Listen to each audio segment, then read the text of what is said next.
Are you ready? Because they're coming for you. All of you drivers that are misclassifying your employment status as a driver Inc. model, this will be your fair warning. Over the last 6 months, I've had 6 transportation officers reach out to me, and they're reaching out to me because of my videos, especially these videos here. When I talk about the driver Inc. problem, I mean, everybody's talking about the driver Inc. problem, just nobody knows how to solve it once and for all. The problem is that we have 325,000 truck drivers here in Canada. Now, because half of Canada's population comes from Ontario, I would say that probably 162,000 truck drivers live here in Ontario.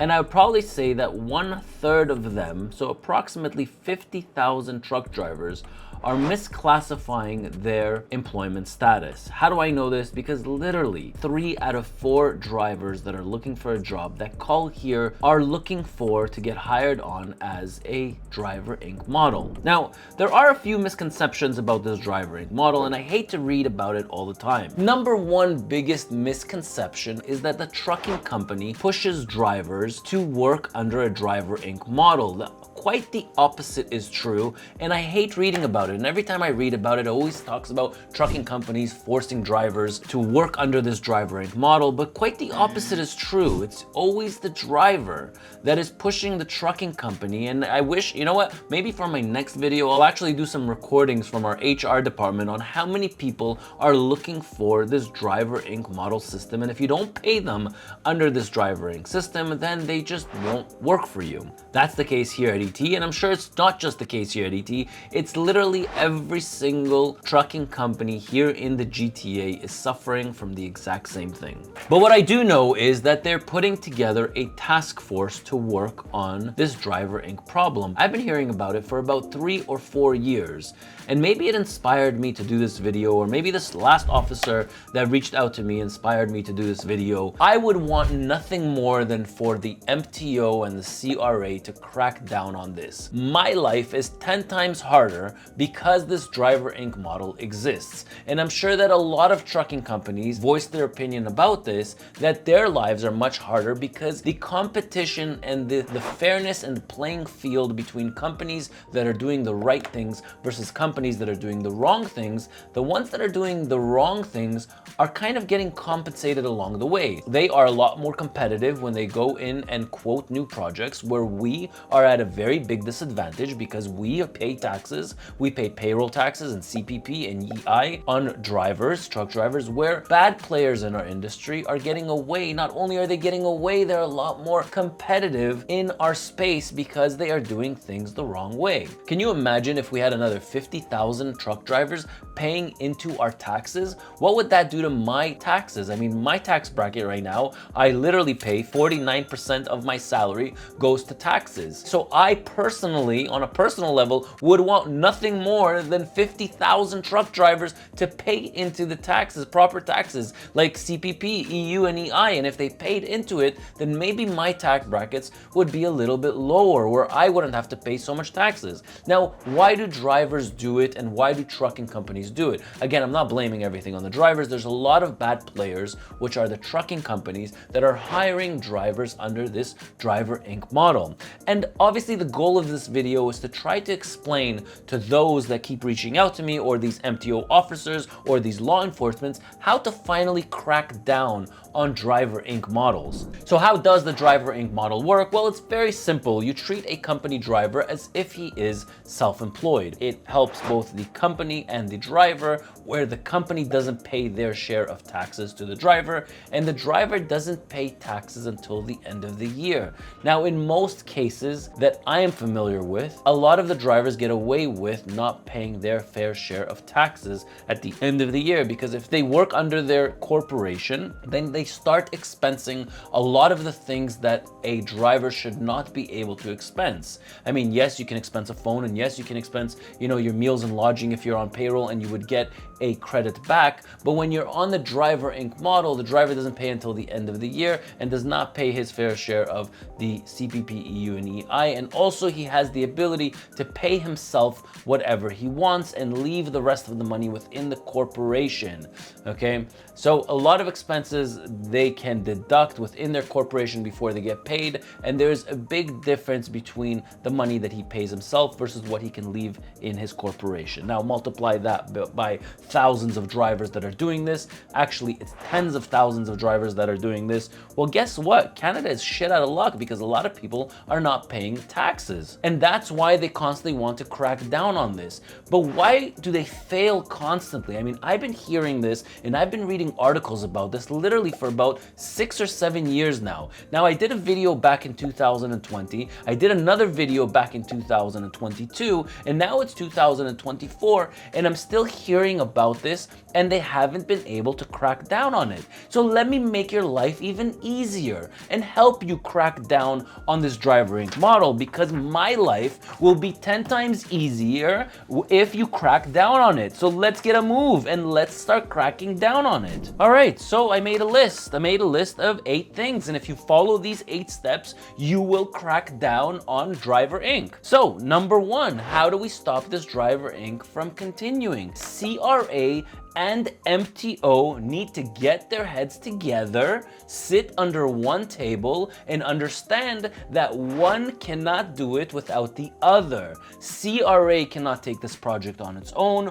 without the MTO, and the MTO cannot take on this project on its own without the CRA. And I'll give you some examples. The MTO knows exactly which driver was at which location when they get pulled over, either by the scales or at a customs, or if they cross the border. They know a person's name, okay? And that name, they can start digging. They know the person's name, they know at what time and where they were and which truck they were sitting at. Okay, so that's exactly what you need in order to crack down on it. Now, you ain't gonna crack down on it without CRA, because you need to go back to CRA and ask this person's line 150. Okay, so if you had Mr. Mike Smith in Windsor, Ontario on this and this day, you would be able to go to CRA and get their line 150 from CRA. Now you can tell if this guy is a driver Inc. or not a driver Inc. based on their line 150, and you're never gonna be able to do that without CRA. And CRA is never gonna be able to do that without the MTO. So understand rule number 1. You cannot take on this project without both of you sitting at the table. That was actually point number 1 and point number 2. Point number 3 is you are going to do all this at the MTO audit. Why the MTO audit? Because in an MTO audit, the standard letter that goes out to a carrier is you need to have the following prepared. You need to have all the bills of ladings. You need to have these 25 drivers with their logbooks. You need to have access to safety records. You need to have access to payroll records. You need to have access to the following, all your tolls for your trucks. They actually come out and they are prepared. The CRA has absolutely no clue what a trucking company does. The MTO officers that are doing audits, they are actually very smart, and they know what these trucking companies are getting away with and what they're not getting away with. That is a perfect time to ask for the payroll records of the drivers that got pulled over at scales and scale houses. They have exact times, they have exact locations, and they have driver names, and they have driver license numbers. Rule number 4, do not believe or take on face value the documents that you receive.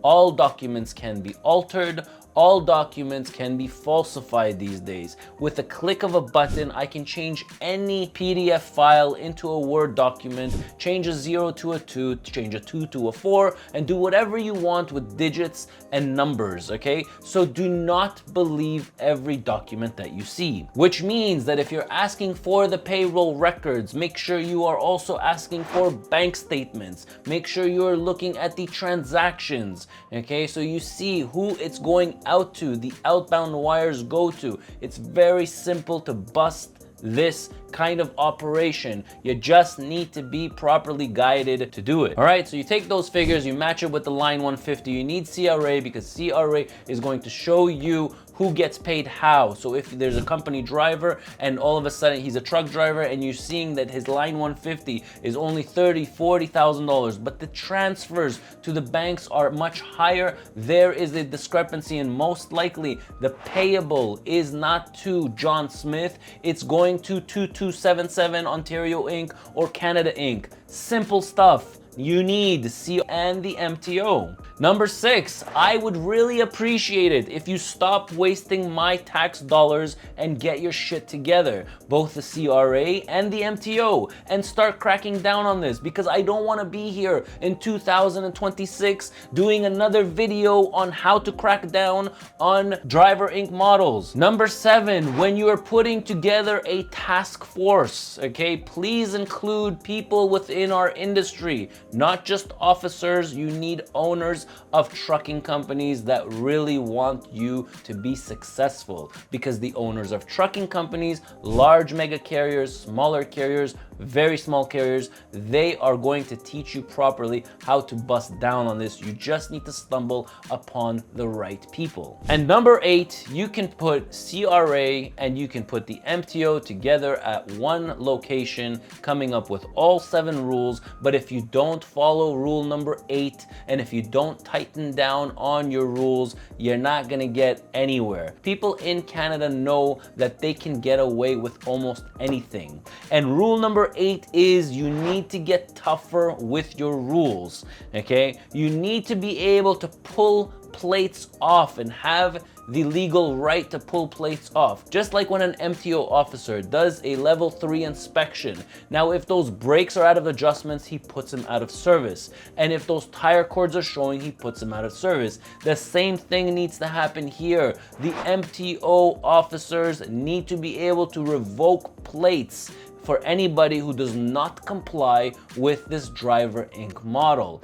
And with this going out to the public, and once you guys start busting people, and once you start posting it and showing what happens to trucking companies that don't comply with this driver and this expulsion of the driver Inc. model, nobody will be able to do anything. You have to get the public to know what's happening, that you guys are serious, that you guys are cracking down on it, that you guys are putting together a task force. I see that you're putting together a task force because I'm getting emailed constantly from this task force, or people applying to this task force, and they want information on this driver Inc. model. So I've laid it all out here in this video for you, and I wish you nothing but the success in order to crack down on this driver Inc. model, because you will be making my life a lot easier. Now, if you are an officer, you're part of a task force, or you're trying to crack down on it, feel free to reach out to me to sponsorship@ettransport.ca, and I'll be more than happy to share with you my opinions. I'm Ronen, and I'll catch you in my next video.